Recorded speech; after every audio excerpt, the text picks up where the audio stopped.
দীর্ঘ এক যুগেরও বেশি সময়ে বাংলাদেশের সর্বোচ্চ আদালতের রায়ের মাধ্যমে তার নিবন্ধন ফিরে পেল।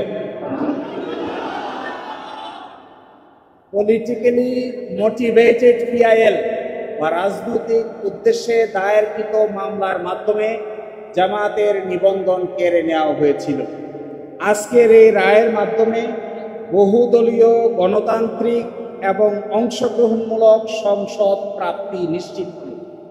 আমরা আশা করি এই রায়ের পরে বাংলাদেশে সঠিক নির্বাচনের মাধ্যমে প্রাণবন্ত সংসদ গঠিত হবে।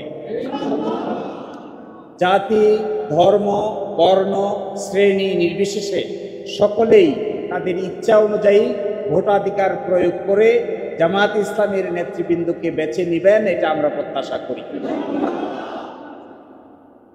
এবং আমরা এটাও প্রত্যাশা করি বাংলাদেশের আগামী সংসদে ইন্টারেস্টিং এবং কনস্ট্রাকটিভ বিতর্ক হবে, যার মাধ্যমে ডেমোক্রেসি একটি স্থায়ী রূপ লাভ করবে। আজকে মাননীয় আপিল বিভাগ হাইকোর্টের যে রায় ছিলেন এই রায়কে বাতিল ঘোষণা করেছেন এবং ইলেকশন কমিশনকে নির্দেশনা দিয়েছেন বাংলাদেশ জামায়াতে ইসলামীর রেজিস্ট্রেশন এবং অন্য যে সকল ইস্যু ইলেকশন কমিশনের সামনে আছে বা আসবে সেগুলি যেন দ্রুতই নিষ্পত্তি করেন। এর এই মাধ্যমে আজকে বাংলাদেশ জামায়াতে ইসলামী তার নিবন্ধন ফিরে পেল এবং প্রতীকের ব্যাপারটিও ইলেকশন কমিশনের সামনে রেফার করা হলো আদার ইস্যু হিসেবে। এই জন্য আমরা মামলার শর্ট অর্ডার চেয়েছি। আমরা আশা করি আগামীকালকের মধ্যেই মামলার সংক্ষিপ্ত আদেশ আমরা হাতে পাব। এই সংক্ষিপ্ত আদেশ আমরা ইলেকশন কমিশনের কাছে অ্যাপ্রোচ করব। বাকিটা ইলেকশন কমিশন আইন অনুযায়ী অতি দ্রুত জামাতের নিবন্ধন এবং জামাতের প্রতীক বুঝিয়ে দিবেন, এটা আমরা প্রত্যাশা করি।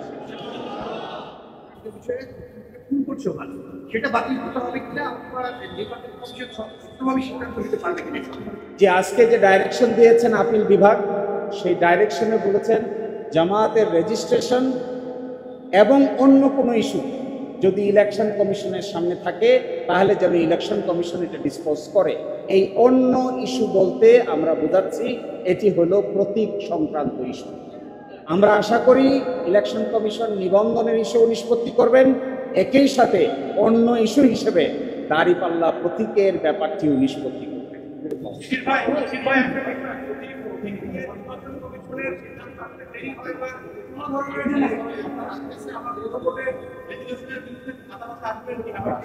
না, আমরা প্রত্যাশা করি বাংলাদেশ সুপ্রিম কোর্টের সর্বোচ্চ আদালতের রায় চূড়ান্ত। কে কবে কখন প্রশাসনিকভাবে সিদ্ধান্ত নিয়েছেন এগুলো বিচারিক কোনো সিদ্ধান্ত নয়। এই জন্য আমরা প্রত্যাশা করি ইলেকশন কমিশন রায়ের কপি পাওয়ার পরে অবশ্যই দ্রুততম সময়ের মধ্যে এই দুটো বিষয়ের সিদ্ধান্ত নেবেন এবং আমাদের প্রত্যাশা কার্যকর হোক, এটাই আমরা গভীরভাবে বিশ্বাস করি। আপনাদের সবাইকে অসংখ্য ধন্যবাদ ধৈর্য ধারণ করে এখানে কষ্ট করে সময় দেওয়ার জন্য।